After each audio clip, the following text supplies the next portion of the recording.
"Some man will be lucky to have you," the Duke said.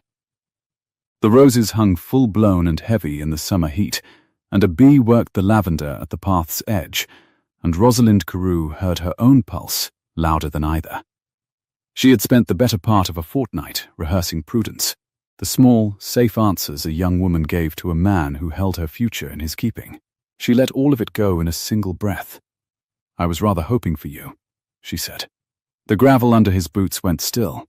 He had been walking a half-pace ahead of her, hands clasped behind his back the way he held them when he meant to seem at ease, and now he stopped as though the path had ended in air. A blackbird sang somewhere in the limes. The fountain at the center of the parterre kept up its small, indifferent music, and the water smell of it reached her, cool against the bruised sweetness of the roses, and still he did not turn. "You will forgive me," he said at last. "I think I cannot have heard you. You heard me perfectly, Your Grace." Her gloved hands had folded themselves at her waist without her permission. The kid was warm and faintly chalk-scented against her wrists. "You have excellent hearing. You heard Mrs. Penhallow drop a teaspoon 3 rooms away on Tuesday and rang for it to be seen to before she had finished blushing. Now," he turned. Julian Ashcombe, 5th Duke of Wexford, was not built like a man who blushed. He filled the gap in the yew hedge the way a door fills its frame, broad through the shoulder. His coat of dark summer superfine strained faintly across the back when he moved, and a workman's breadth to the hands that did not at all match the signet on his smallest finger. He was 27, and looked, in that moment, a great deal younger, as though she had reached past every year of his consequence and pressed a thumb to something unguarded. "Miss Carew," his voice had gone very level. She had learned, in the 6 weeks she had lived beneath his roof, that he reached for that levelness the way other men reached for a railing. "You have been 3 months in mourning grey for a father who thought the world of you, and a year before that nursing him, and I think the heat has nothing to do with it." A drop of perspiration traced the line of her spine beneath the muslin, and she ignored it. "And you will not hand me back my grief to make this easier for yourself. That is unworthy of you, and you are not, whatever you pretend, an unworthy man." The bee lifted from the lavender and bumbled between them and away. His jaw moved once, as if he had bitten down on the first 3 things he meant to say. "I made your father a promise," he said. "I know what you promised him. I was in the room." She had been, at the foot of the narrow bed in the rented house in Bath, the window open to the gulls and the smell of the sea 2 streets off, her father's hand thin as paper in hers. "You promised you would see me well married. You did not promise it would be to a stranger. Rosalind." He used her name the way a man sets down something he is afraid of breaking, and the sound of it in his mouth undid something in her chest that she had been holding together by main force since April. "I am the worst marriage in England a sensible woman could make." "Then it is fortunate," she said, "that I have never once been accused of sense. For one heartbeat, she saw it cross his face. Not refusal. The opposite of refusal, swiftly shuttered, the way a man closes a book on his finger to keep the place while pretending he has finished reading. Then the levelness came down again like a sash window, and he bowed, precise and terrible. "You do me an honor I cannot accept," he said, "and we will neither of us speak of it again." He walked back toward the house. She watched his shoulders against the bright bank of delphiniums and the hot blue summer sky, and she thought, "We will both of us speak of nothing else for the rest of our lives." She did not call after him. She let the fountain fill the silence, and she pressed 2 fingers to her own mouth, and she discovered that she was not in the least sorry. She would be, perhaps, by dinner. She was not yet. The house at Wexford rose out of its park like something the last century had set down and forgotten to take in at night, long, honey-coloured, 200 windows catching the 4 o'clock sun, the stone warm enough to hold the heat of the whole afternoon in its skin. Rosalind had come to it in May, a parson's orphan, but for a gentleman's blood, with 1 trunk of dyed gowns and a letter of introduction she had not needed. because the Duke had sent his own carriage to the receiving house in Bath before she had finished wondering how she would pay for the post. That was the thing about him that nobody in the drawing rooms understood, because he never let them. The cut direct he could deliver across a ballroom. The cool nod. The door closed in a managing mama's face. And then, where no one was looking, the carriage sent, the physician's account quietly settled, the warm room and the fire lit in June, because she had once said, idly, that she felt the damp. She had catalogued these things the way another woman might press flowers. She had not meant to fall in love with him. She had meant to be grateful and biddable, and gone by Michaelmas into the keeping of whatever good dull man he chose. She had managed grateful for nearly a month. "You are flushed," said the dowager, when Rosalind came in through the long windows of the morning room. "Either you have been running, which is vulgar, or you have been quarrelling with my grandson, which is futile. Sit down and tell me which." Augusta Ashcombe, Dowager Duchess of Wexford, sat very upright in a chair by the cold hearth, with a frame of netting untouched in her lap and a glass of barley water at her elbow she plainly considered an insult. She was beautiful in the way old carved ivory is beautiful, fine, hard, yellowed at the edges, and worth a great deal more than the soft new things around it. She missed nothing. She had told Rosalind so on her first evening, with evident satisfaction. "Neither, ma'am," Rosalind said, and sat. The dowager's gaze travelled over her, the high colour, the unsteady hands, the mouth that would not quite settle. "You are a shocking liar, child, which I count among your few virtues, since it means you will never embarrass me by being any good at it. Pour me something with gin in it. The barley water is my physician's revenge upon me for living. Dr. Frayne would have my head. Dr. Frayne is 40 miles off, and may keep his head and yours. Half a glass."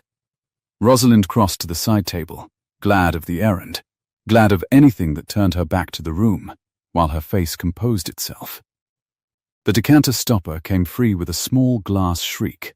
The summer light lay in long gold bars across the carpet, and through the window she could see the avenue of limes, and a gardener's boy walking a barrow of cut delphiniums up toward the house, the blue of them almost violent in the sun. "He is going to marry me to Mr. Stanhope," she said, to the window. "Is he?" The dowager's voice did not change at all, which was how Rosalind had learned to know when something had landed. "And does Mr. Stanhope know of this honour, or is he still under the happy impression that he is his own man?" "Mr. Stanhope arrives Thursday." Rosalind set the half-glass at the old woman's elbow, and did not sit.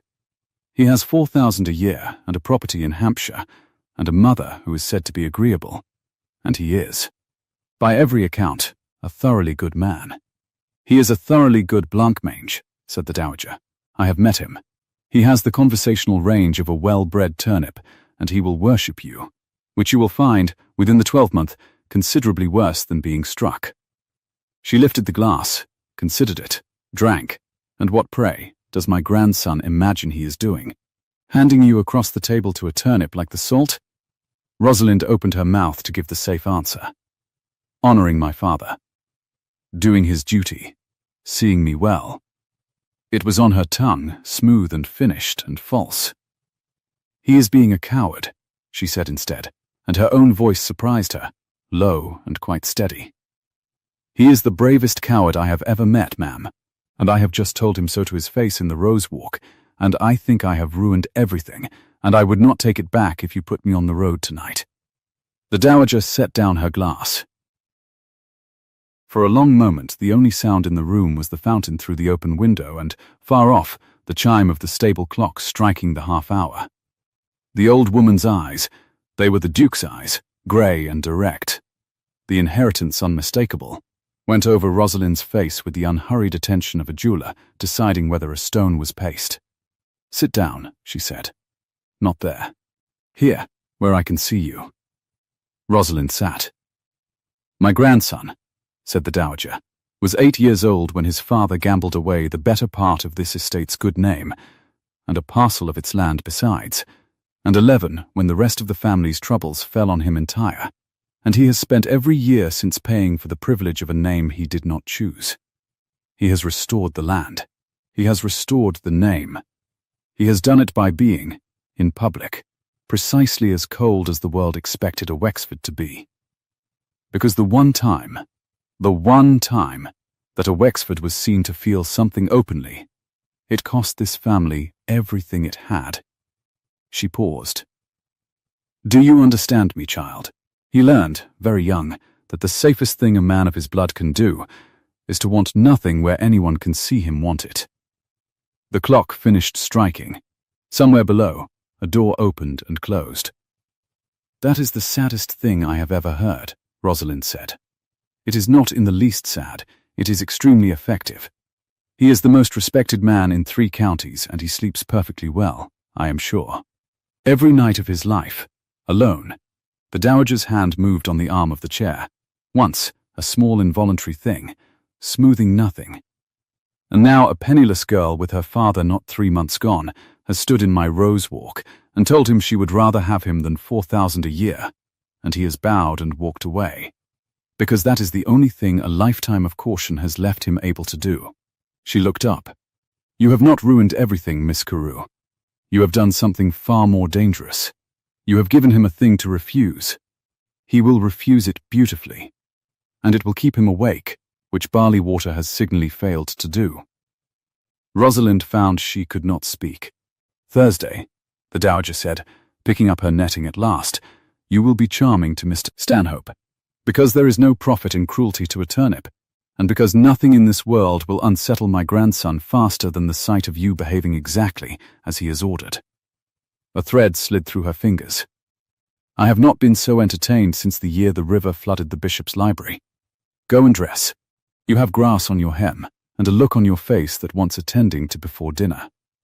Dinner was a long, glittering, miserable affair, and the Duke did not come to it. He sent his regrets by the under-butler, estate business with his man of affairs, his grace begs the ladies will not wait, and Rosalind ate 3 courses across from an empty chair with the candle flames doubling in the polished mahogany, and the dowager keeping up a flow of wickedly comfortable talk that asked nothing of her. The beef was very good. She could not have said so under oath. Every time the door at the foot of the room opened to admit a footman with a fresh dish, her whole body turned toward it like a plant toward a window, and every time it was not him, and the dowager watched her do it over the rim of her glass and said nothing, which was a mercy and was also unbearable. After, she could not go up. The night was too warm, and her thoughts too loud, and so she took a candle and went the wrong way, out through the long gallery where the dead and gone Wexfords looked down from their frames, and into the library, which she had no business in, at 11 at night, in her stocking feet, with her hair half down. There was a fire lit, low, though the night did not need it, and there was the Duke, in his shirt-sleeves, with a ledger open before him, and his coat thrown over a chair back, and his cravat gone entirely. Asleep over the work he had used to escape her, his head down on his folded arm, the candle guttering at his elbow. One broad hand still loosely closed around a pen, gone dry. Rosalind stood in the doorway and did not breathe. She had never seen him so. Awake, he was all governance, the straight back, the level voice, the careful inch of distance he kept between himself and every soft thing in the world. Asleep, the management had fallen away from his face entirely, and what was left was only a tired young man who had carried something too heavy for too long, and had not, she thought, slept properly in years. The firelight moved on his cheek. A strand of dark hair had fallen across his brow. His shirt was open at the throat, and she could see the pulse beating there, steady and human and utterly unguarded, and the sight of it went through her like cold water and like warm wine at once. She ought to go. Every rule she had ever been taught stood in the doorway with her, scandalized, and pointed back up the stairs. She crossed the room instead. The carpet was thick and silent under her stockinged feet. The fire breathed. She lifted his coat from the chair back, fine wool, still warm, smelling of cedar and ink and the faint clean salt of him, and she laid it gently over his shoulders, and her hand, betraying her entirely, did not at once let go. His eyes opened. For one moment, before the governance came back, he looked up at her with his whole unshuttered face, and she saw in it, plain as print, the thing the dowager had promised would keep him awake. Not surprise, not displeasure, but a wanting so naked and so long denied that her breath caught on it like a thorn. Then he sat up, and the coat slid, and his hand closed hard around her wrist, not to pull her closer, to hold her still, at arm's length, the way a man holds the thing he most wants exactly far enough away that he cannot reach it. "Miss Carew," he said, and his voice was not level at all. "What in God's name are you doing in my library?" "I came for a book," she said, and found a far more interesting volume left open on the desk. His thumb was against the thin skin of her inner wrist. She knew, and he knew, that he could feel her pulse going like a bird's there, and that she could feel his quick, quick, the lie of his composure given away by half an inch of skin. "Go to bed," he said.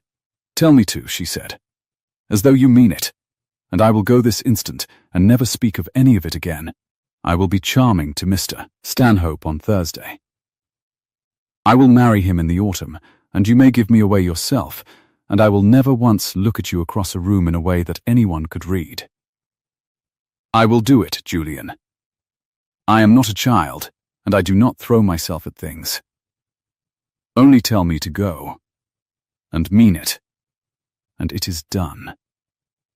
The fire snapped. Outside, the warm dark pressed at the tall windows, full of the smell of the night stocks the gardeners had set under the library wall, sweet and heavy and reckless. He looked at her wrist in his hand as though it belonged to someone else. And he did not, for the length of 3 breaths, tell her anything at all. That was the moment, she would think afterward, when there had still been a road back, when one cold word from him would have ended it, and one from her would have spared them both. They were neither of them ever able to say, later, which of them had let it pass. Only that the clock on the chimney-piece ticked through it, and the candle drowned itself in its own wax, and his grip on her wrist gentled, slowly, into something that was no longer a refusal, and that, in the doorway behind them, very quietly, someone cleared their throat.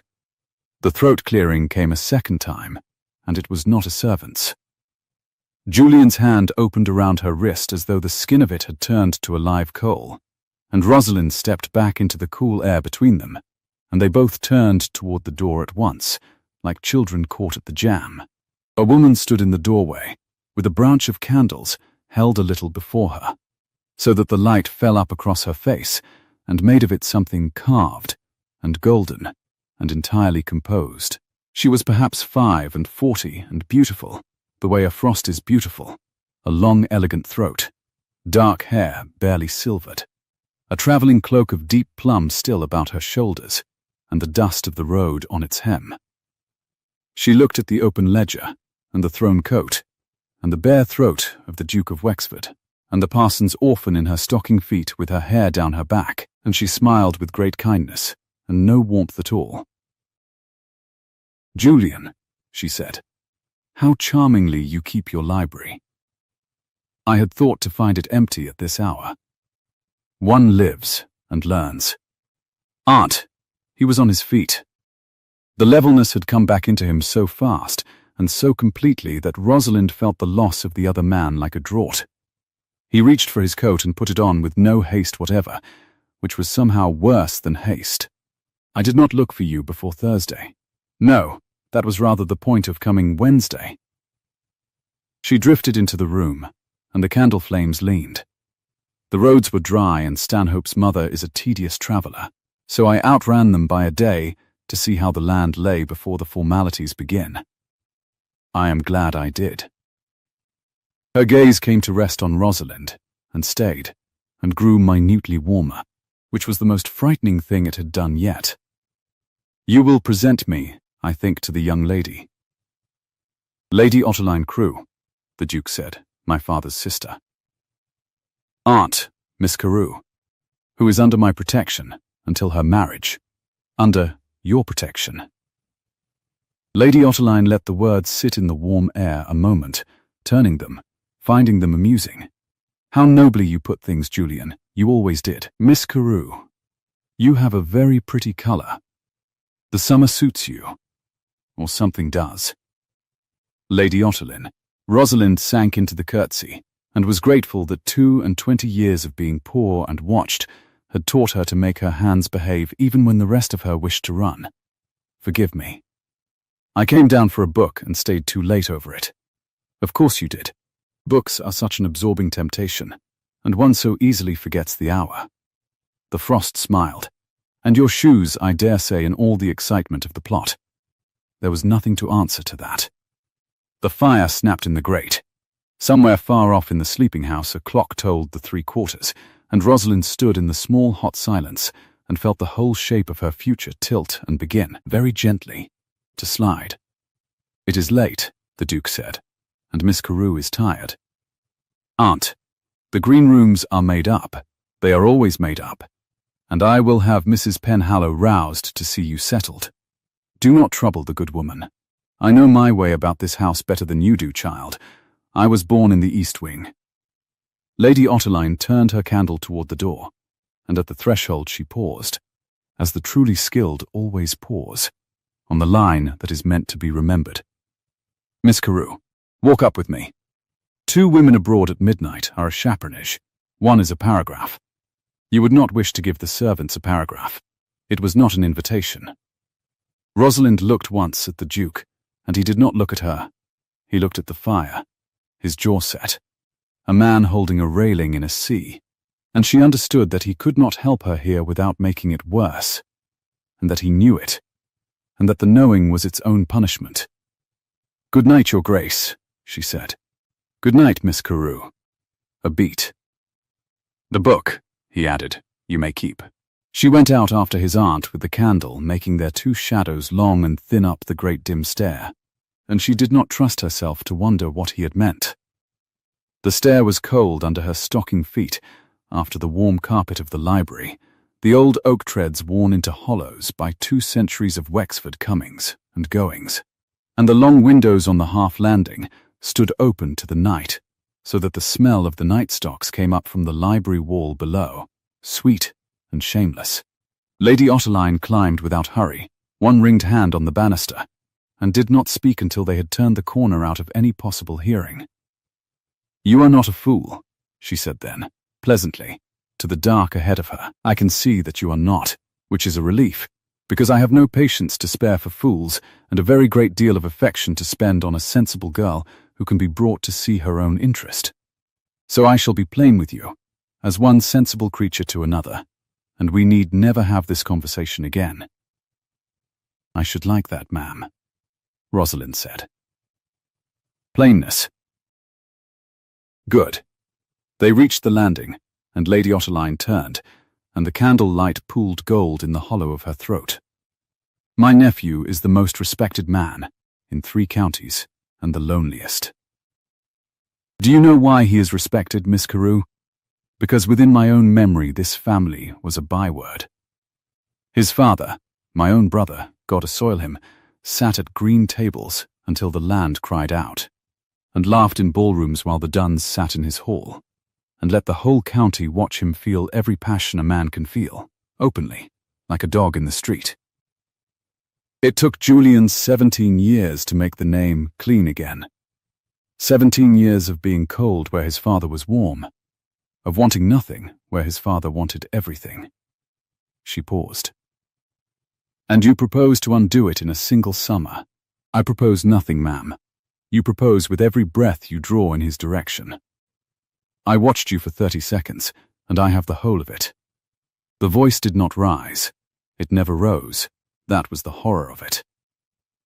Hear me, child. If he marries a penniless girl he took in out of pity, with her father 3 months in the ground, and no fortune and no name the world has heard of, they will say the old blood has come out in him at last. They will say a Wexford has thrown his consequence away on a pretty face, exactly as his father did. Every door I have spent 30 years prizing open will close, and it will close on him, and he will let it, because he loves you, and a man in love is a man with no judgment at all. She drew breath. I do not say this to wound you. I say it because it is true, and because you, unlike him, are still able to act upon the truth. The candle guttered in a draught from the open window. Down in the dark park an owl called, and was answered, and the silence after it was very large. You wish me to marry Mr. Stanhope, Rosalind said. I wish you to be happy and safe and 4,000 a year, which in my experience are very nearly the same thing. Lady Otterline smiled and reached out, and to Rosalind's astonishment tucked a fallen strand of her hair back behind her ear, the gesture of an aunt, of a mother, gentle as anything. You have a kind heart, I think, under the recklessness. Ask it what it wants for him. Not for you, for him. Whether you want to be the thing the county whispers about across his dinner table for the rest of his life. Sleep on it. Good night, Miss Carew. I am so very glad we understand one another. She took her candle and her plum cloak and her perfect composure away down the corridor, and Rosalind stood in the sudden dark with her own small light shaking in her hand, and found that the worst of it, the truly unforgivable, unanswerable worst of it, was that every word the woman had said was true. She slept badly, and woke to a blaze of summer through the unshuttered window, the lawns below already shimmering with heat, the gardeners out with their barrows in the long blue shadows of the limes. She dressed in the grey. 3 months still owed it, and she would not give Lady Otterline the satisfaction of a coloured gown, and went down, and the dowager caught her in the morning room before she had reached the chocolate. So, said the old woman, without looking up from her chocolate cup. My daughter has descended a day early, like a frost in June, and the kitchen is in an uproar, and the second footman has given notice twice before breakfast. She set the cup down. Sit. You have the face of a girl who has been administered the truth in the dark on a staircase. It is Otterline's favourite physic. She keeps it where another woman keeps her smelling salts. She was very kind to me, Rosalind said, and heard how thin it came out. She is always very kind to people she intends to remove. It is one of her economies. Kindness costs her nothing, and saves her the trouble of a quarrel. The dowager's grey eyes, the Duke's eyes, fixed on her. What did she tell you, child? The bit about the family being a byword, and Julian's 17 years making it clean? Yes, I can see she did. It is even true, which is what makes it so serviceable a weapon. She leaves out only one thing. What thing? That she has spent those same 17 years finding my grandson a wife. The old woman lifted her netting and did not net. An heiress, of course. There is always an heiress. This season's is a Miss Aldous, £40,000, a squint and a father in sugar, who would give half the West Indies to call a duke his son. Otterline has all but signed the articles in her own head, and then her nephew's man of business writes to her that the Duke has been seen walking in his own rose garden with a penniless girl, and looking at her, and she puts down her embroidery and orders the horses. The dowager looked up. You did not merely tell my grandson you wanted him, Miss Carew. You stood between Otterline Crewe and £40,000.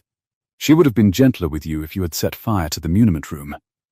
Rosalind sat down rather suddenly on the window seat. Outside, a thrush was going through its whole repertoire in the wisteria, over and over, indecently cheerful. Then I have made it impossible, she said. She is right. If he marries me, they will say a great many things. They always do. It is what they are for. The dowager's voice sharpened. Now attend to me, because I shall not say it twice, and Otterline will say the opposite all week. My son was not undone because he felt things. Half the county feels things, the other half pretends not to and is the worse for it. My son was undone because he was weak and faithless, and could not be trusted with a guinea or a promise. That is not the same as warmth, whatever Otterline has taught the boy to believe, and the cruelest thing she ever did to him was to let him grow up thinking the two were one. A thread pulled taut between her fingers and snapped. Julian is the most faithful creature God ever made, and he is half convinced his own heart is a loaded pistol because his aunt has spent 30 years telling him so. Now go and eat something. Stanhope and his mamma are upon us this afternoon, and you will need your strength to be charming, which I still recommend, and which will now serve a double purpose. Which is, the old woman smiled, and for a moment the resemblance to her grandson was painful. It will tell me whether Julian can bear it.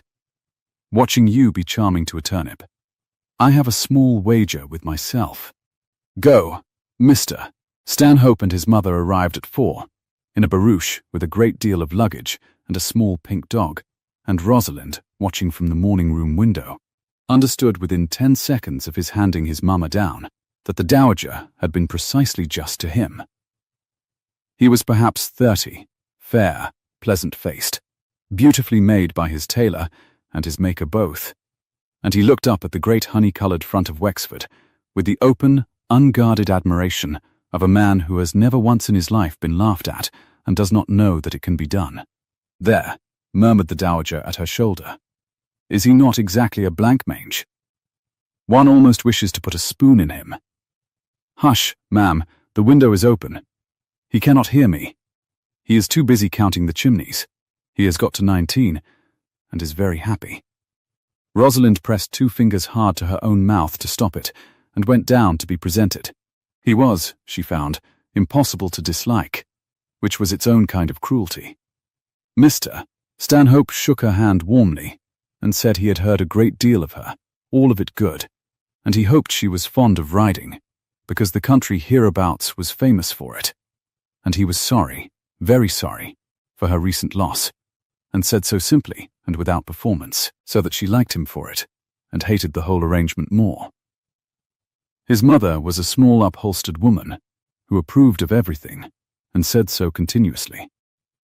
The pink dog made water on the marble, and was forgiven instantly by everyone but the under-butler. The Duke received them in the great hall, with his coldest, most perfect courtesy, the courtesy he had once turned on managing mammas across a ballroom, and Rosalind, standing where she had been placed at Lady Otterline's smooth direction, saw that he had armoured himself for this, and that the armour was excellent, and that it was, all the same, costing him something behind the eyes. Wexford, said Mr. Stanhope, pumping his hand. Devilish good of you to have us. I say, is that a Stubbs in the hall? My uncle has a Stubbs. Not so fine as that one. Nothing like. My grandfather bought it, the Duke said, to settle a debt of honour. It is the only profitable thing he ever did at a card table, and he did it by losing. Rosalind's head came round before she could stop it. It was so dry, so swift, so unlike the level public voice, gone almost before she heard it, the smallest seam of a man split open under the armour, that she laughed, one startled note, entirely without meaning to, and clapped her glove over it at once. But it was too late. The Duke had heard her. For half a heartbeat his eyes came to hers across the cool stone hall, and there was something in them she had last seen by firelight, there, and then mastered, and put away, and Mr. Stanhope laughed his open, generous laugh, and said, Ha! Very good. Very good. Lost it by winning. Ha! And the moment closed over like water. But Lady Otterline had seen it. Rosalind knew she had, because the frost turned that beautiful golden face toward her, and the kindness in it deepened by exactly 1 degree. The way a winter sky deepens before it gives down snow. Dinner that night was everything the night before had not been. The Duke present at the head of his own table, every candle in the house ablaze, the long room glittering, the talk kept aloft by Lady Otterline's beautiful, indefatigable management. Rosalind had been seated beside Mr. Stanhope, of course. She was charming to him.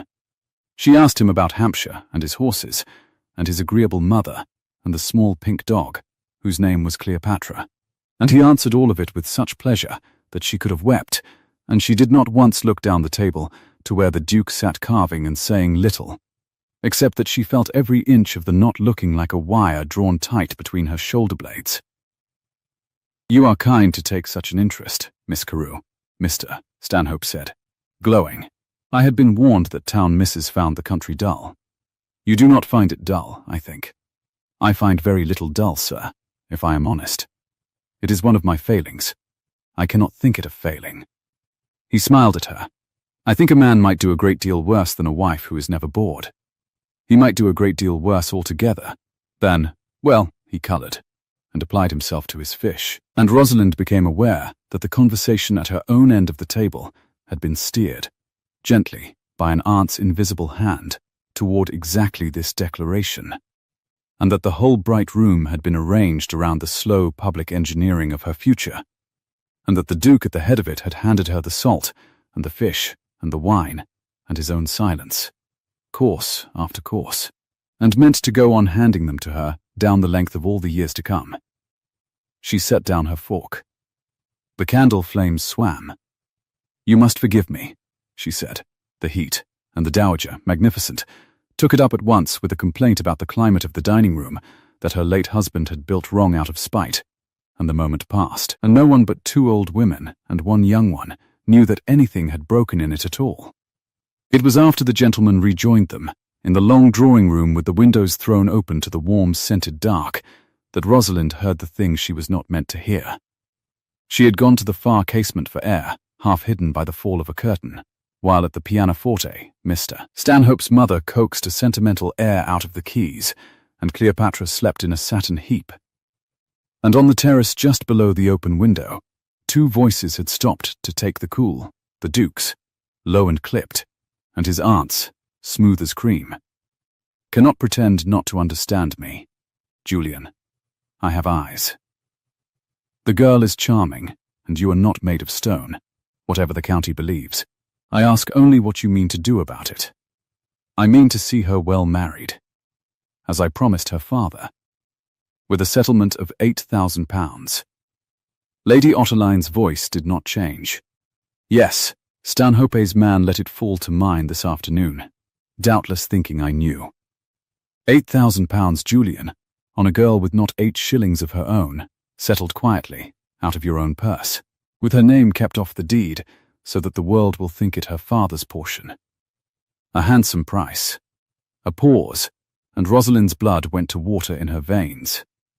"Tell me, is it her dowry you are paying, or your own conscience?" The silence on the terrace went on a long time. The pianoforte tinkled. Rosalind stood pressed to the curtain with her heart slamming, and the whole bright evening collapsing into a single cold fact, that he had bought her a husband. That while she had been pouring out her heart in the rose walk and laying his coat across his shoulders in the firelight, he had been quietly, kindly, irrevocably purchasing her exit, £8,000 to set her into Stanhope's good safe hands and close the door. "Some man will be lucky to have you," he had said. He had made certain of the luck himself, in pounds sterling, with her name kept off the page so that she need never know she had been so neatly handed on. "Her father trusted me," the Duke said at last, very low. "I will see her provided for. That is the whole of it." "Of course it is," said Lady Otterline. "It always is. Good night, my dear. You are a very good man." Rosalind drew back from the window before she could hear his answer, if he made one. The room swam, the candles, the satin dog, Mr. Stanhope rising with his open, hopeful face to ask whether she cared to turn the music. And through all of it ran the one thing she could not unhear, beating in time with the pianoforte and her own pulse, £8,000, her name kept off the deed, so that the world would think it her father's, so that she would think it her father's. "Miss Carew?" Mr. Stanhope was beside her, anxious, kind. "You are pale. Shall I fetch your maid?" "No," she made herself smile, the charm coming up over the wound like a glove drawn on. "No, you are very good. I find I am tired, that is all. It has been a long day." Across the room, the dowager's grey eyes found her, and narrowed, reading something. Not yet the whole of it. By the door, Lady Otterline came back in from the terrace alone, unhurried, triumphant, lovely as the frost. And behind her, through the open casement, the night stocks poured their sweetness into the room, as though nothing in the world had changed. "Good night, Mr. Stanhope," Rosalind said. "I am sure I shall be quite myself by morning." She was not at all sure of it. But she had learned, that summer, exactly where to keep her hands. Sleep would not come, and at the grey edge of the morning she gave up the pretense of it. The house lay in the hush before the maids were stirring, the corridors blue and dim, the long windows giving onto a park still drowned in mist. Rosalind dressed herself without ringing.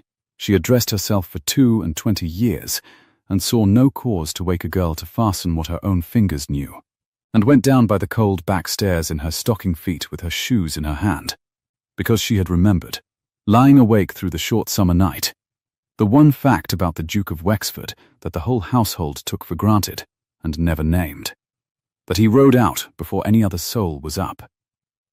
The stable yard smelled of warm horse and crushed straw and the iron of the pump, and the cobbles had not yet lost their night cool to the day's coming blaze. A boy was leading out the big grey hunter, and the Duke stood by its shoulder in his riding coat, with one gloved hand on the animal's neck, bareheaded, the early sun just touching the top of the wall behind him, and gilding nothing yet. He heard her step on the stone, and went still, the way he had gone still in the rose walk, and she saw him decide, in the space of a breath, to be level about it. "Miss Carew, you are abroad early. £8,000, she said. The boy looked up. The Duke did not. He drew off his glove, finger by finger, and gave it to the lad with a word too low for her to catch, and the boy took the grey away through the arch, hooves ringing. And then there was only the pump dripping, and a pigeon muttering in the eaves, and the two of them in the cold gold yard. "You were at the terrace window," he said. "I was at the terrace window. You bought me a husband, your Grace, and you kept my name off the deed so that I should pour out my thanks at my dear dead father's portion, and never know I had been so neatly handed on." Her voice was perfectly steady, which frightened her more than shaking would have. "Tell me I have it wrong. I am begging you. Tell me my aunt that isn't invented it to wound me, and I will go in and never speak of it again." "You have it wrong," he said, "in the particulars. Then correct the particulars."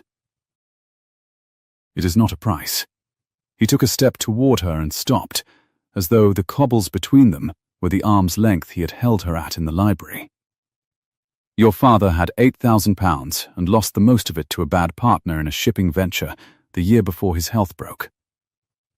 I made it good. That is all. It is the portion he would have settled on you himself had the world used him better, and I have arranged that you receive it as his, because a girl ought to go to her marriage on her own father's money, and not on the charity of the man who failed to save him." It was so reasonable, and so kind, and so entirely a lie of omission, that she felt the whole of it close over her head, like the mill pond. "And the keeping of my name off the deed? So that you should never feel what you are feeling now. Which is what, your Grace? Name it." Beholden, his jaw moved. "I did not wish you to look at me across a dinner table for the rest of your life and see your creditor. I would rather you thought ill of me for coldness than well of me for that." She had not known, until this moment, that a man could break her heart by being good. "You decided," she said slowly. "Every part of it. My money. My husband. What I should be permitted to know, and what I should be spared. You arranged my whole future down to the last guinea while I was upstairs deciding whether I dared love you, and you did it gently, and you did it generously, and you did not once think to ask me." The mist was burning off the lawns beyond the arch. A blackbird had begun, somewhere, the same indecent music as before. "That is not protection, Julian. That is the cut direct, dressed up in a settlement so that I cannot even be angry without looking like an ingrate." For one moment something flared in his face.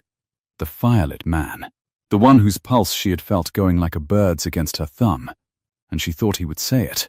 The thing the dowager had promised would keep him awake.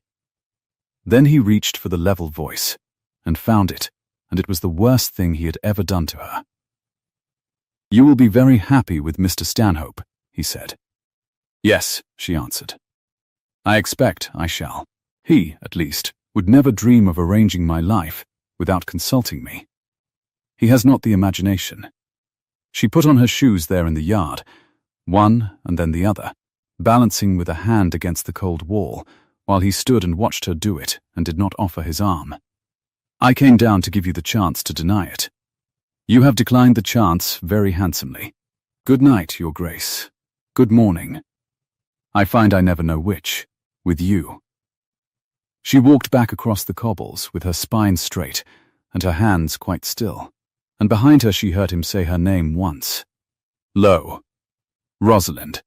And she did not turn, because if she turned she would run to him, and she had run to him once already this week, and he had answered it with a banker's draught. The dowager was awake when Rosalind came in, though it wanted an hour of her usual rising, propped against her pillows in a vast lace cap, a candle still burning needlessly in the strengthening light, and a face that said she had heard the stable yard or smelt the weather of it. You have the look, the old woman said, of a girl who has had a sum of money explained to her. Sit on the end of the bed. I cannot abide people who loom. Was it 8,000, or has she got the figure up to 10 by now? Ottoline always rounds upward when she is enjoying herself. You knew. Rosalind sat. The coverlet was cool damask under her hand. You knew he had settled it, and you let me walk into dinner. I knew my grandson had quietly made your father's bad luck good, which is the single most characteristic thing he has done in his life, and I did not tell you, because it was not mine to tell, and because I wished to see whether he would have the courage to do it openly, or the cowardice to do it behind your back. She reached for her barley water, grimaced, drank it anyway. He chose the cowardice. I am disappointed in him and not in the least surprised. Now, what did you say to him, with your face doing what it is doing? I told him it was the cut direct in a settlement's clothing. Rosalind heard her own voice waver for the first time. And then I told him I should be very happy with Mr. Stanhope. The dowager set down the glass with a click. And do you mean to be? I mean to stop making them both wretched, ma'am. I mean to stop being the thing the county will whisper about over his dinner table for 30 years. Your Ottoline was right about that, even if she was cruel in the saying of it. He has restored this name with 17 years of his life, and I will not be the pretty face that throws it back into the gutter, however much she stopped. The cap strings trembled at the edge of her sight. I am going to accept him. Mr. Stanhope, when he asks. He is good and kind, and he will let me read at breakfast and ride in the afternoon, and he will never once decide my life without me, because he hasn't the wit to manage it. That is a great deal more than most women get. I should be grateful. You keep using that word, said the dowager, as though it were a kind of laudanum. Her grey eyes, his eyes, were unbearably gentle, which from her was nearly unendurable. Gratitude, it is what people reach for when they have given up the right to want. My dear child, you came into this house 6 weeks ago and made my impossible grandson leave a fire lit in June, because you felt the damp, and now you propose to spend your one life with a turnip because 2 old women frightened you on a staircase, and you call it grace. It is not grace. It is surrender with its hair done nicely. She lay back. But I will not stop you. I have learnt that much in 70 years. Go and be charming to your blancmange. Only, Rosalind, the Christian name, for the first time. When you find you cannot do it after all, come and tell me before you do anything Ottoline can use. Promise me that, and you may surrender all you like. The day came on hot and cloudless and merciless, the sky a hard enamel blue over the shimmering lawns, and Mr. Stanhope was at the breakfast-room door by 10, with a small pink dog under his arm, and a face full of plans. Would Miss Carew care to see the famous prospect from the hill walk? His mother had pronounced herself prostrated by the heat, and would keep to the morning room. The Duke was shut up with his man of affairs. Lady Ottoline had letters. And so it fell out, as everything that week fell out, exactly as it had been arranged to fall, that Rosalind should walk alone with Mr. Stanhope through the long gardens in the blaze of noon, with no one to chaperone them but Cleopatra, who chaperoned nobody, and chased a cabbage white into the lavender within the first minute. I hope you do not mind the heat, he said, holding back a trailing rope of roses so that she might pass under the arch without catching her sleeve. I find I am always happier out of doors. My mother says it is low of me. I say a man was given legs for a reason, and it was not the drawing room. I am entirely of your opinion, sir, and she was, which was the misery of it. He was easy to walk beside. He told her about Hampshire, the chalk streams, the church his great-grandfather had built, the way the beaches turned in October, and he asked her questions and listened to the answers. His fair, pleasant face turned to her with an attention so open and so undemanding that she could have laid her whole bruised heart in his hands, and he would have held it carefully, and never once understood what he held. "You are kinder than they told me town misses were," he said, when they reached the top of the hill walk, where the whole honey-coloured front of Wexford lay spread below them in the heat haze, with its 200 windows burning. "There, is that not a thing worth the climb? It is very beautiful." The cut delphiniums in the borders far below made a blue smear against the gold. Somewhere down there a window stood open on a man bent over a ledger he was using. She had no doubt, to escape her still. Miss Carew. Mr. Stanhope had taken off his hat and was turning it in his hands, and had gone a fine clear pink to the ears. "I am not a clever man. I know it. My mother reminds me. I have made my peace with it. But I know my own mind, and I have known it since Tuesday, and I think, I hope, that you cannot have failed to see. Mr. Stanhope." Her heart was going very fast. "Now," said the cold, sensible voice that had kept her alive through poverty and nursing and grief. "Now. And it is done, and he is safe, and you are safe, and the name is safe. Do not say it on a hilltop in this heat. I beg you. You will regret the staging.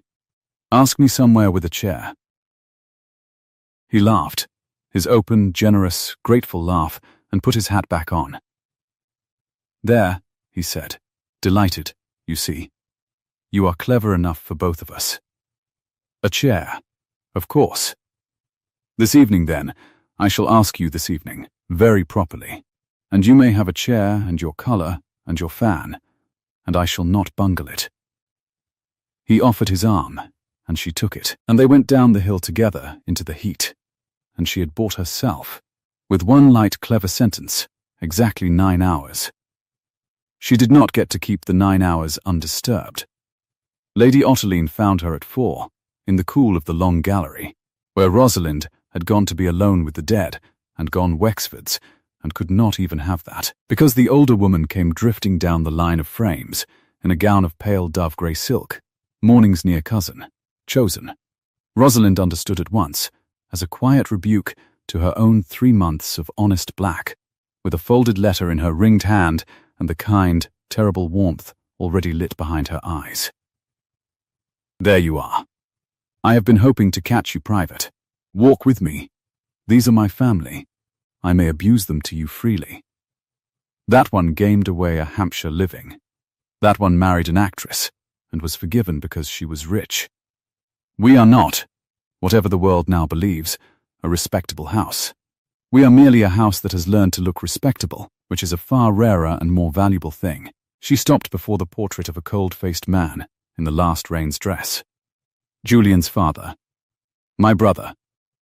Painted the year before the green tables took him in earnest. Look at the mouth." He could not be told. No one could ever tell him anything.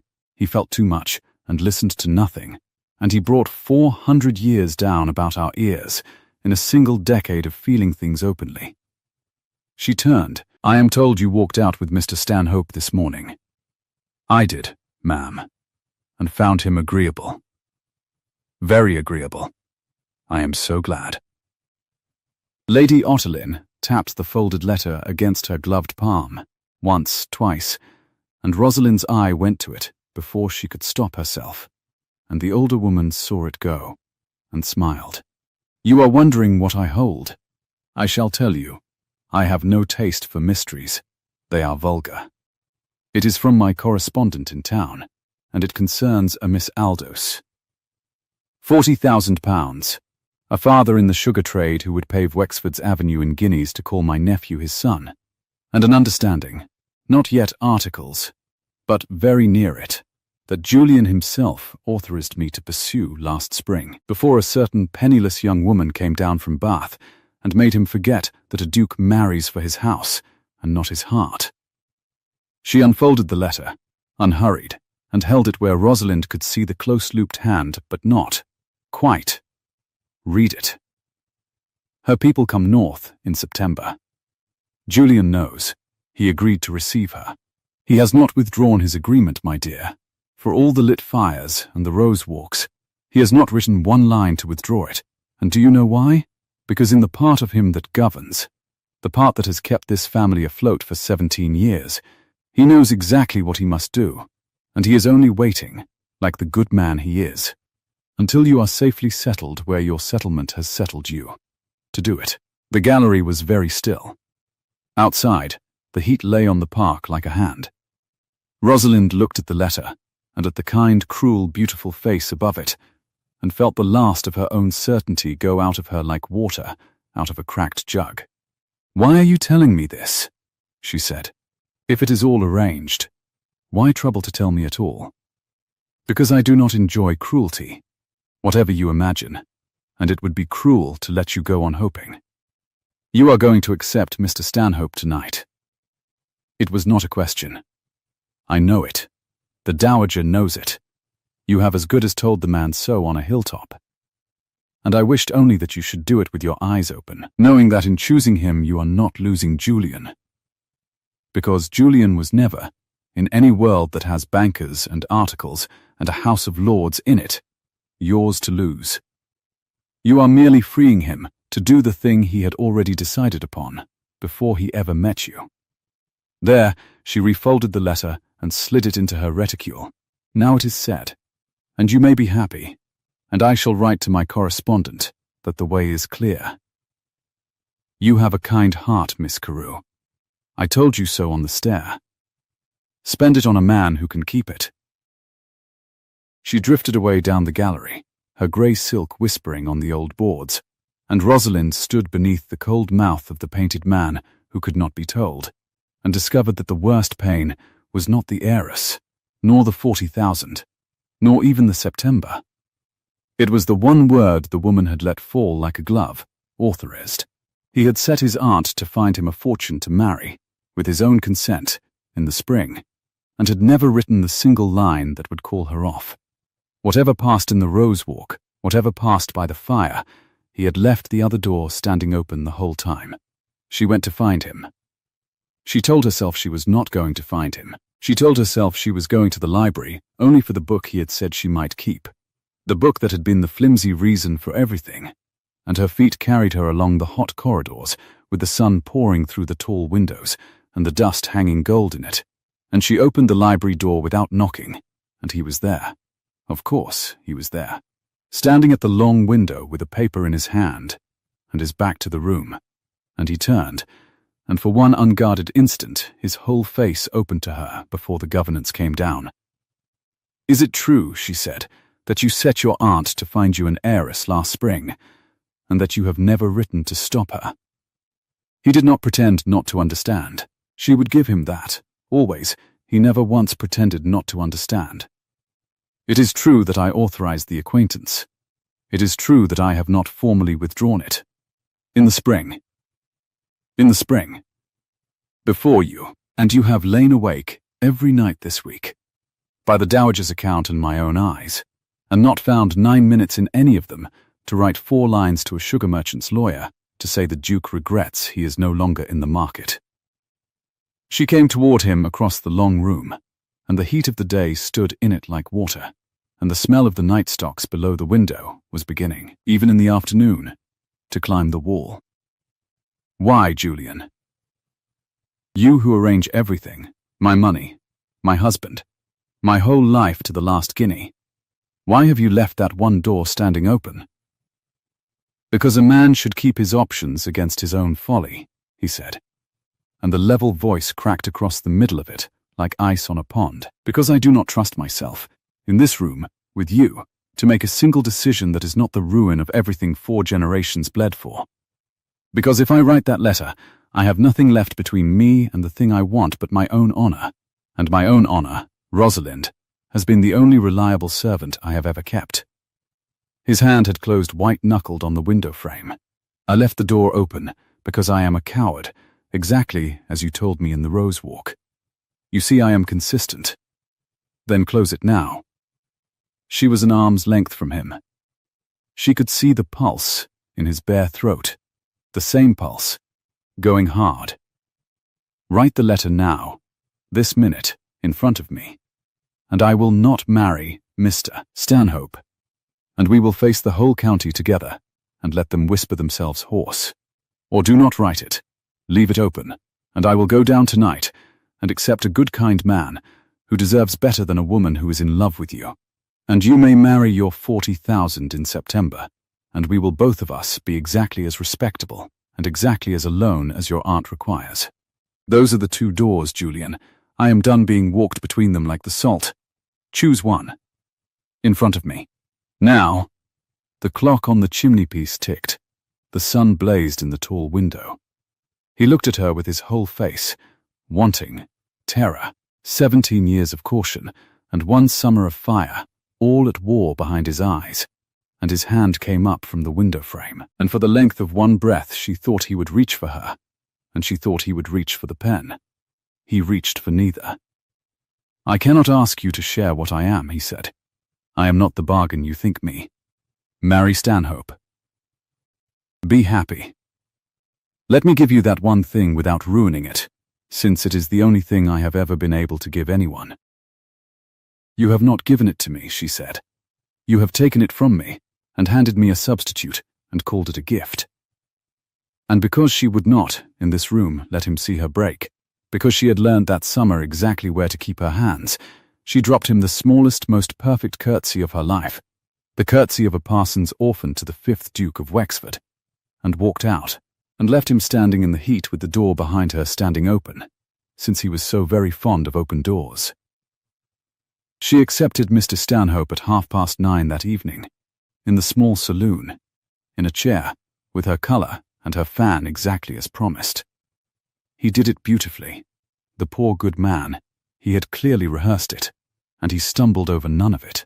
And he went down on 1 knee on the Turkey carpet, with Cleopatra watching from the sofa, and said that he had never in his life been so sure of anything, that he knew he was not clever, but he knew his own heart, that he would spend the whole of his on making her glad she had said yes. And Rosalind looked at his open, hopeful, upturned face in the candlelight, and thought of a man bent over a ledger in the next wing, rather than write 4 lines that would have saved them both.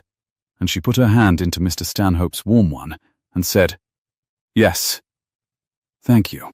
Yes," and watched his whole face light like a window at Christmas, and felt nothing at all but a great cold quiet, like the marble hall in February. "You have made me the happiest man in England," he said. "I am very glad," she said, and meant the kindness in it, if nothing else. The door opened. She knew before she turned, by the change in the air, by the small sound Cleopatra made, and when she turned it was the Duke who stood there. Come, she understood at once, on some innocent errand of hostship, to ask whether they wanted the lamps trimmed or the carriage ordered for the morning. The Duke of Wexford, in his evening black, framed in his own doorway, looking at the parson's orphan with her hand in Mr. Stanhope's, and the ring of the moment still hanging in the air between them all. "Wexford," cried Mr. Stanhope, springing up, radiant, both hands out. "You are the very man. You shall be the first to wish us joy. Miss Carew has done me the very great honour, and Rosalind, her hand still warm and dreadful in her betrothed's, watched the Duke of Wexford's level public face take the blow she had aimed at his own heart, and hold, and not break, and begin, with a courtesy so perfect it was its own kind of violence, to cross the room toward them with his hand held out to wish her joy. His hand reached them before his face had finished its composing. The Duke of Wexford crossed his own small saloon with the candlelight sliding along his black sleeve, and his palm came out flat and steady, and Mr. Stanhope seized it in both his own and shook it as though he meant to draw water. "Wexford, you are too good. Say you wish us joy. Say it. I shall not believe it is real until a duke has said so." "I wish you," the duke said. The word stopped. Rosalind had her hand still folded in Mr. Stanhope's warm one, and she felt the catch of it across the whole room, the half-inch where the level voice ran out of road. Julian Ashcombe looked at her over her betrothed's bright shoulder, and for the space of a single guttering candle, she watched a man try to lift something that had finally, after 17 years, grown too heavy to lift in company. "Happiness," he finished, "that the word will hold." It was beautifully done. Mr. Stanhope heard only the blessing, and not the crack beneath it. He laughed his open laugh, and pumped the hand again, and turned to tell Cleopatra, who had risen on the sofa to investigate the excitement, that she should have a blue ribbon for the wedding. But the Duke had not let go of Rosalind's gaze, and as he drew his hand back from Stanhope's, he let it pass, for the briefest moment, close to hers, not touching, a half-inch of warm air between his knuckles and her glove, and he said, so low that only she could have caught it under the spaniel's scrabbling and the candle's hiss, "Forgive me. I find I cannot do this part well after all." Then he bowed to the room entire, host to guests, and said in his ordinary voice that the night was warm and he would see the windows opened, and went out, and the door drew shut behind him with the soft, expensive click of a house where the hinges are never permitted to complain. "What a very great man he is," said Mr. Stanhope, glowing, "and what a thing to have his blessing. Miss Carew, Rosalind, may I? You have gone quite pale again. It is the heat, I am sure. Shall I open the—" "You are kindness itself," she said, and heard her own voice come out smooth and finished and false, the charm drawn on over the wound like a glove. "Forgive me. I should like a little air, and then I should like to sit with the dowager a while, if you will spare me. An old woman who has been promised a granddaughter has a claim on the evening of a betrothal." Of course you must. I would not for the world." He kissed her hand. His mouth was warm and dry, and meant nothing but goodness. "Tomorrow," he said, "I shall write to my mother in proper form, and to my own people in Hampshire, and we shall begin. I am the happiest man in England." "I keep saying it. I cannot find another sentence." "You will not need one," she told him gently. "It is the right sentence. Keep it." She went out into the corridor, where the heat of the long day still stood pooled under the high ceilings, and she put her back against the cool plaster between two windows, and pressed both gloved hands flat to the wall behind her, and for one moment she let the smooth thing slide off her face entirely, alone in the blue dark, with the night stocks pouring up from the garden, and a moth knocking itself stupid against the glass. I cannot do this part well after all. She had aimed the blow at his heart, and he had taken it standing, and the taking of it had told her, more surely than any rose-walk or firelit library, the one thing his whole governed life had been built to keep her from knowing. She had promised the dowager, "Come and tell me before you do anything Ottoline can use." It was a little late for that. But a promise was a promise, and she had nowhere else in the wide hot house to take what she was carrying. She went up by the gallery, because it was the long way, and she wanted the long way. And in the gallery, she stopped. Lady Ottoline Crewe stood at the far end of it, beneath the cold-mouthed portrait of the brother she had named a byword, and she did not know she was watched. A single branch of candles burned on the console beside her, and by its light Rosalind saw that the great composed woman held something small in her two hands, tilted to the flame, a miniature, an oval the size of a lady's palm, in a worn gilt case whose hinge she worked open and shut, with her thumb, without seeming to know that her thumb was moving at all. She was looking down into the painted face of it the way a person looks into deep water. Her own face, lit from below, had nothing of the frost in it. It had only the long, plain, unguarded ache of a woman standing in front of the one door that 30 years of management had never once managed to close. Rosalind stood very still in the dark of the doorway. She did not speak. After a moment she stepped back across the threshold, soundless on the old boards, and took the servant's stare instead, and left Lady Ottoline alone with whatever she had carried north in her reticule, and could not, even now, set down. The Dowager was awake, of course. The Dowager was always awake when she was wanted. "You have done it," the old woman said, before Rosalind had got the door shut. She was sitting up against her pillows with a shawl about her, and the candle burning, and her netting abandoned, and her grey eyes, his eyes, went over the girl's face and read the whole of the evening off it like a bill of lading. "He came in. He wished you joy. And you have come to me with your hands behaving, and your heart in pieces, exactly as I asked you to, which is more than my grandson has ever once managed. Sit, not there. Here." Rosalind sat on the edge of the great bed. "He could not finish it," she said. "The wishing joy. He got to the middle of it, and the road ran out. And then he begged my pardon, and said he could not do the part well, and went out. And I have accepted a good man, whom I shall make wretched. And I do not know what I am to do, ma'am. I do not know how to undo a thing I have done so very thoroughly." "Stop." The Dowager's hand closed over hers, dry and light and astonishingly strong. "You will not undo anything tonight. Tonight you will read something, and then you will sleep, and tomorrow we will be cleverer than Ottoline. Which is not difficult if one is willing to be honest. A weapon she has never once thought to keep about her." She reached to the small table at her bedside, where her barley water stood untouched and a flat packet of letters lay tied in faded tape, and she drew the topmost one free and held it out. The paper was thin, much folded, the direction in a hand gone shaky at the end of a long illness. "Your father wrote to my grandson twice. The first was the letter of introduction you never needed. This is the second. Julian gave it to me in May, the week you came, because he could not keep it in the house with him and could not put it in the fire. Read it. He has never known I kept it. Read the part I have turned down for you." Rosalind's fingers were not quite steady on the fold. The candle threw the words up at her, the dear failing hand she had watched grow weaker week by week through the winter, and she read where the page was creased. "So I do not send her to you to be disposed of, Wexford, whatever you tell yourself you are about. I have watched you these years be cold in public and warm in every place the world forgot to look, and I know precisely what you are, which is the one thing your aunt has spent a lifetime persuading you that you are not. Do not see my Rosalind safely married. Any fool with a settlement can do as much. And I have seen what safety does to a spirited girl. It is a slow business, and there is no marker over the grave of it. See her happy.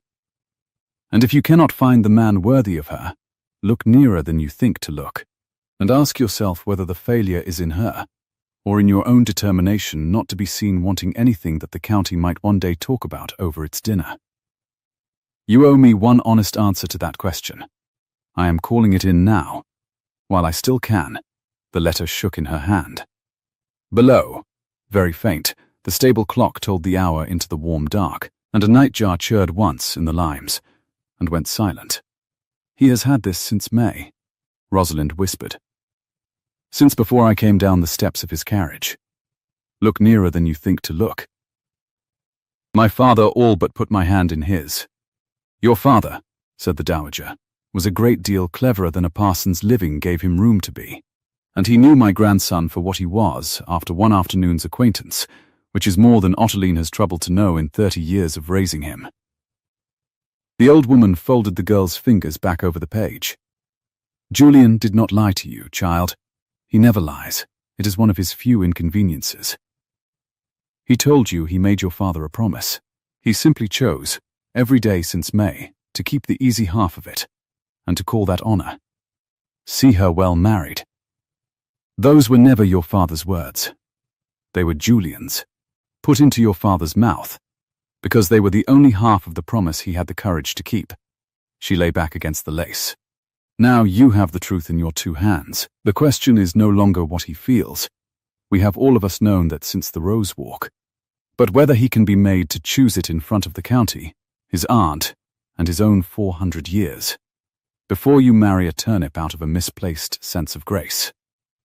And that, my dear, you will not settle by weeping on my counterpane.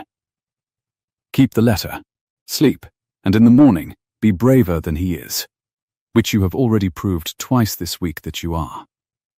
She did sleep in the end, with her father's words under her pillow and her own answered at last, and she woke to the great hot blue of another cloudless morning, with the resolve already made, hard and clean, and quite without fear, the way a thing is made in the dark, while the rest of one is busy elsewhere.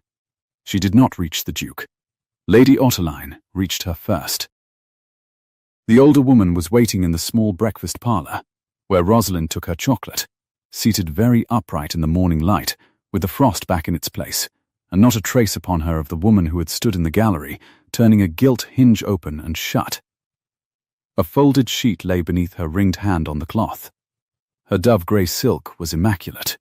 She had been beautiful, Rosalind thought, since before either of them was born, and she would be beautiful long after, and she had learnt to use it as another woman learns to use a key.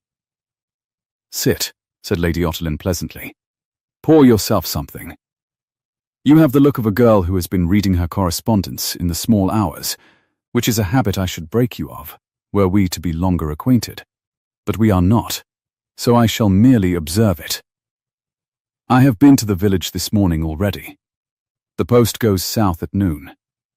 Has it gone, ma'am? My letter to my correspondent has not."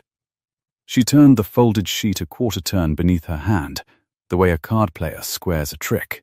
"I had thought to send word that the way to Miss Aldous was clear, now that you are settled. I find I am holding it back an hour, out of fairness to you, because I begin to suspect you mean to do something foolish, and I should rather frighten you out of it over chocolate than be obliged to repair it over a scandal." The voice did not rise. It never rose. "You have a letter of your own, I think. Your father's. The old woman has been hoarding it. She hoards everything. It is the only appetite age has left her. Whatever it says, my dear, burn it. Letters from the departed are the most dangerous things in any house, because they cannot be cross-examined, and they tell us only what we wish to hear from the people we most wish to please. It tells me," Rosalind said quietly, "that my father did not send me here to be disposed of, and that he asked your nephew one honest question, and is owed one honest answer. For the first time since the library doorway, something moved behind the frost, quick, and at once put away. Your father," Lady Otterline said, "was a sick man, writing in the dark, and the dying are romantics to a fault. It is the one luxury we permit them." She rose, the silk whispering, and the folded letter stayed pinned beneath 2 fingers on the cloth. "Hear me, since you will not be frightened by hints. If you cry off from Mr. Stanhope and let my nephew make a duchess of a portionless girl with her father 3 months unburied, you will not be punished for it. That is the cruelty of it. Child, there is no one to punish you. You will simply be the reason. For 30 years, every door that has opened to this family has opened a little wider. From the day of that wedding they will begin, very quietly, to swing the other way. And he will tell you it does not signify, and he will mean it, and you will both believe it, for a year, perhaps 2. And then one evening you will watch a woman you wish to call on look through you across a room as though you were a window, and you will know that you did that to him. You, with your kind heart and your father's romantic letter, and there will be no taking it back." She drew breath. "I do not say this to wound you. I have never once said anything to wound you. I say it because it is true." The chocolate cooled in its cup. A wasp came in at the open window, considered the marmalade, and droned out again into the heat. Rosalind stood and found that her hands were perfectly still, and that the stillness was no longer something she had to keep. It was simply hers. "You are right in every particular, ma'am," she said. "It is the cruelest thing about you, that you are always right in every particular, and always leave out the one thing that would unmake the sum. You have told me what it will cost him to marry me. You have not once asked what it costs him not to. You watched him grow up, and you taught him that warmth was the thing that brought this house down. And you were wrong. It was weakness brought it down, and faithlessness, and a man who could not keep a promise or a guinea. My father kept both till the last hour I had him. Your nephew has kept every promise but the true half of one, and he has kept the false half of it so well that it is putting out the light in him by inches. Where no one is permitted to look, I have seen what safety does to a spirited girl. My father wrote that. I should rather be the reason a door swings shut than the reason a good man spends 40 years alone in a house with 200 windows and no one behind any of them.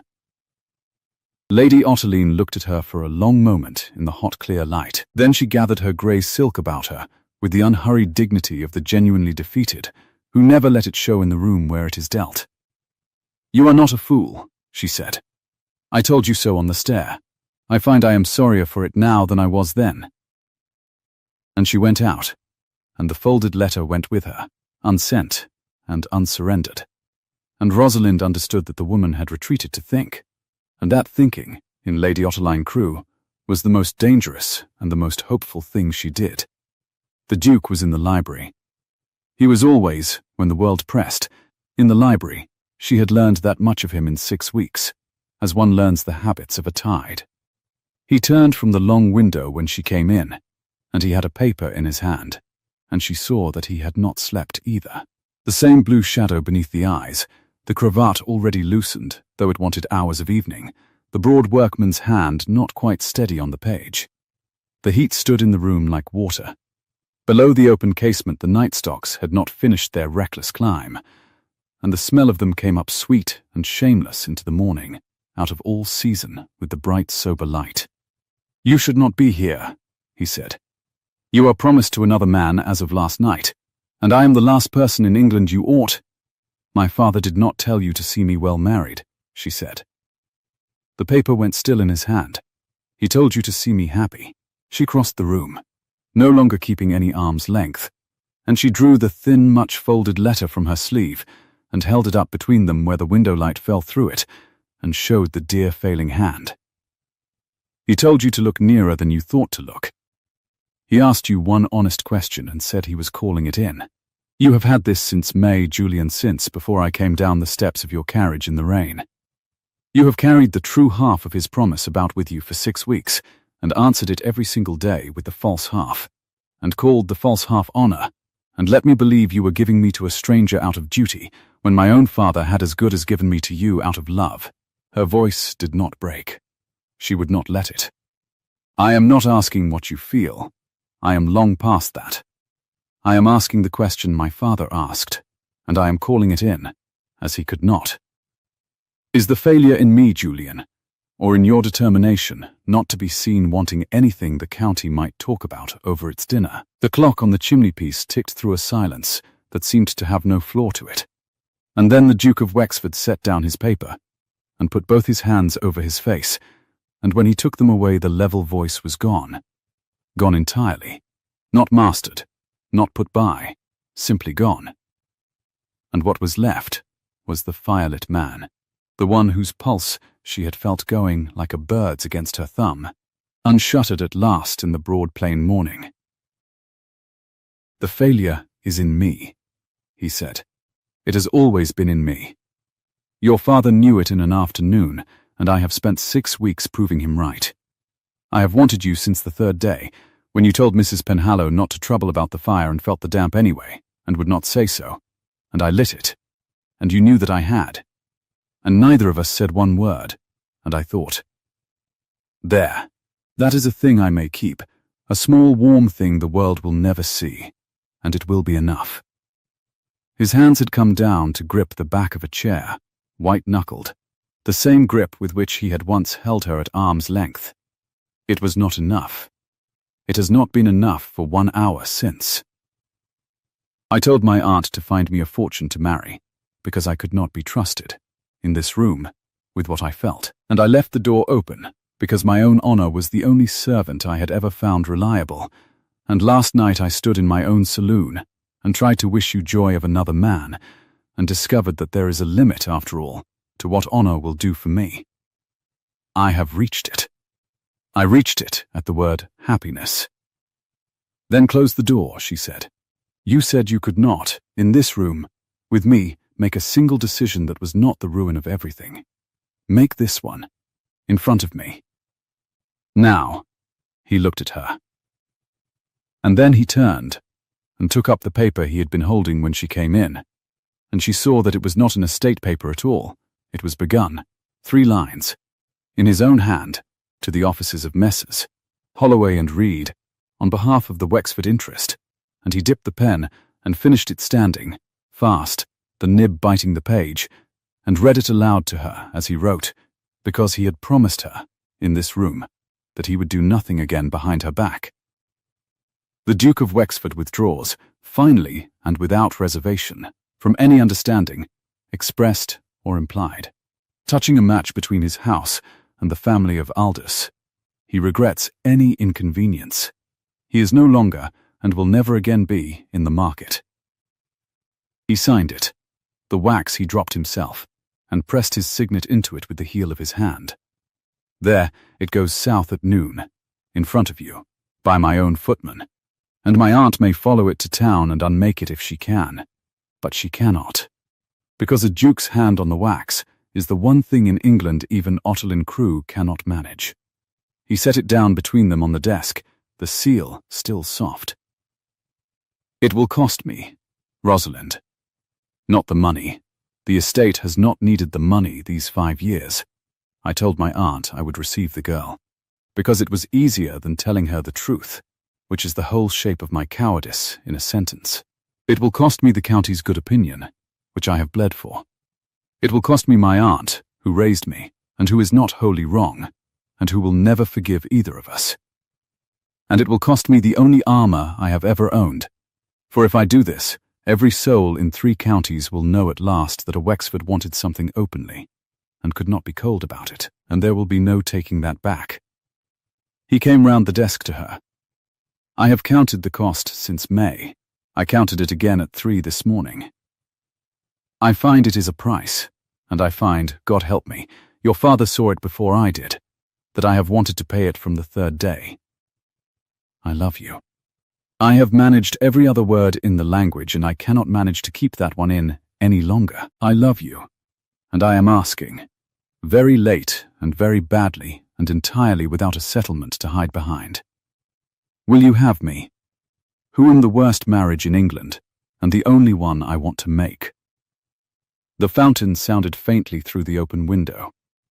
A blackbird sang in the limes, the same indecent music as in the rose walk, a lifetime, and 3 days ago. I told you in the garden, she said, and now the steadiness gave way, and she let it, and did not mind, that some man would be lucky.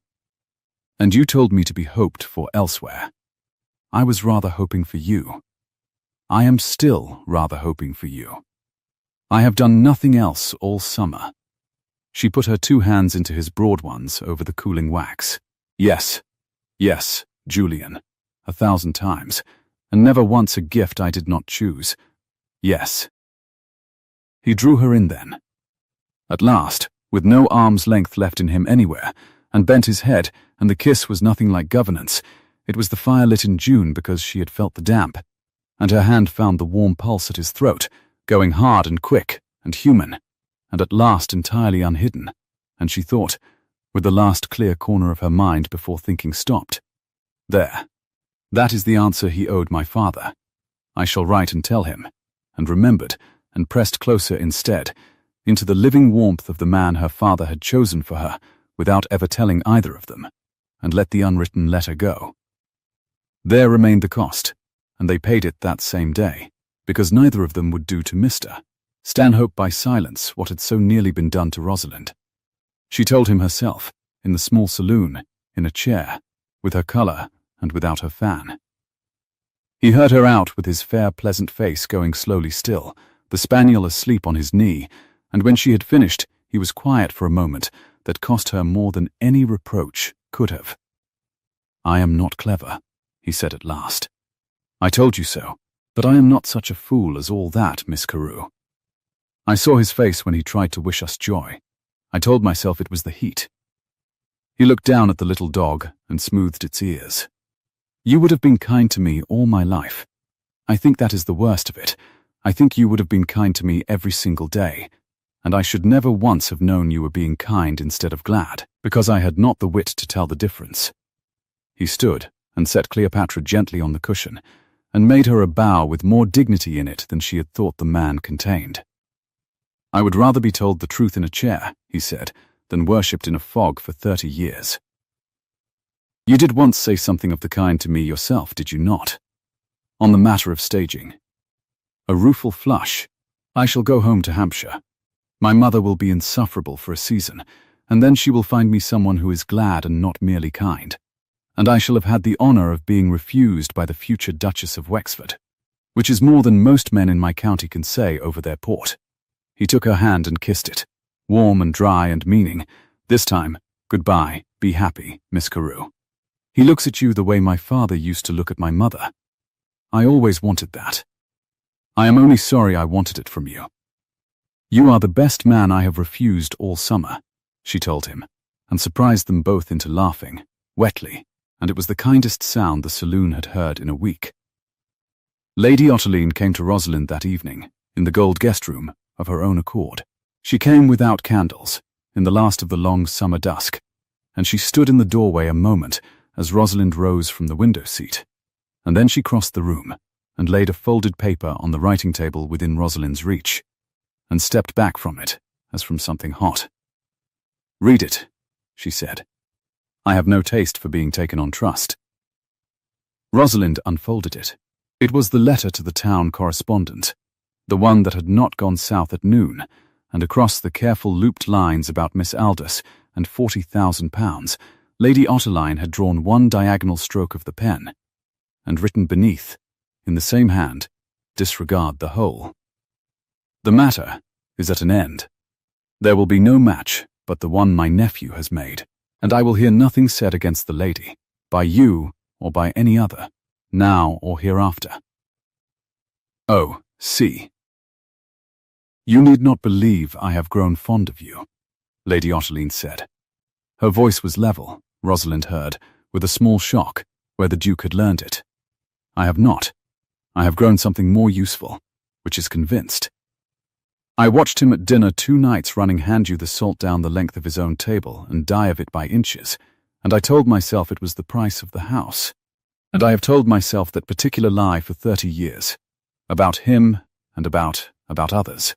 Her thumb moved once at her side, over a hinge that was not there. "My brother could not be told anything, and I lost him to it, and I swore the boy should never go the same road. I have spent his whole life making certain he would never feel a thing where the world could see, and I see now that I did not save him from his father's fault. I only taught him to perish of the opposite one, quietly, where I had decided it was safe." She looked, for the second time, like the woman in the gallery. "Your father's letter was right, and mine were wrong. And I am 45, and have never said that sentence aloud before, and I find it is less fatal than I supposed. Be good to him, Miss Carew. He has had a great deal of management in his life, and very little of the other thing. I would not know how to give it to him. I am too old to learn. But I know it when I see it withheld, and I have withheld it long enough." She turned at the door, on the line that was meant to be remembered, as the truly skilled always do, but the line, this time, was a plain one. "I shall stay for the wedding," she said, "and I shall stand up in the church where the county can see a crew smiling on the match, which will do more to keep those doors open than anything you or he could contrive, and it is the last and best management I have in me. After that I shall go to Bath, and be a frost upon some other garden. Good night." And then, very low, almost lost, "He looks well already. I noticed it on the stair. I had forgot what he looked like. Looking well." She went. Rosalind set the crossed letter in the writing box beside her father's, 2 truths folded together, and stood a while at the window in the warm dusk, while the night stalks began below, and the first owl called across the darkening park. They were married in the last week of August, when the season had emptied London into the country, and the great honey-coloured house lay drowsing in the long gold light, and the roses in the parterre hung full-blown and heavy with the year's last heat. The dowager wore diamonds that had not been out of their case since the old king's jubilee, and wept exactly once, fiercely, into a handkerchief she afterward denied all knowledge of. Lady Otterline stood up in the church and smiled upon the match with such convincing graciousness that 3 managing mammas revised their entire understanding of the affair before the register was signed. Mr. Stanhope sent, from Hampshire, a very handsome epergne, and a note that said only to the gladdest woman in England, from a friend who knows the difference now, and Cleopatra, it was understood, sent her regards. And in the evening, when the guests had gone into the candles and the music, the Duke of Wexford took his Duchess out into the Rose Walk, where it had all begun, the gravel pale in the dusk, the fountain keeping up its small indifferent music, a bee gone home, and the lavender giving up the last of the day's warmth into the cooling air. "I have been reliably informed," he said, "by my grandmother, who had it from Mrs. Penhallow, who had it from the second footman, that I am to make precisely 1 observation of a dry character per evening, now that I am a married man and no longer obliged to be cold, and that I have not yet made mine today, and that the household has a small wager pending upon whether I am able. And are you able? I find," he said gravely, stopping where the path had once ended for him in air, "that some woman is going to be remarkably lucky to have me."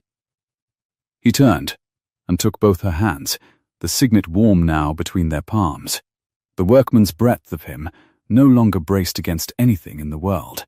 "I was rather hoping it might be you."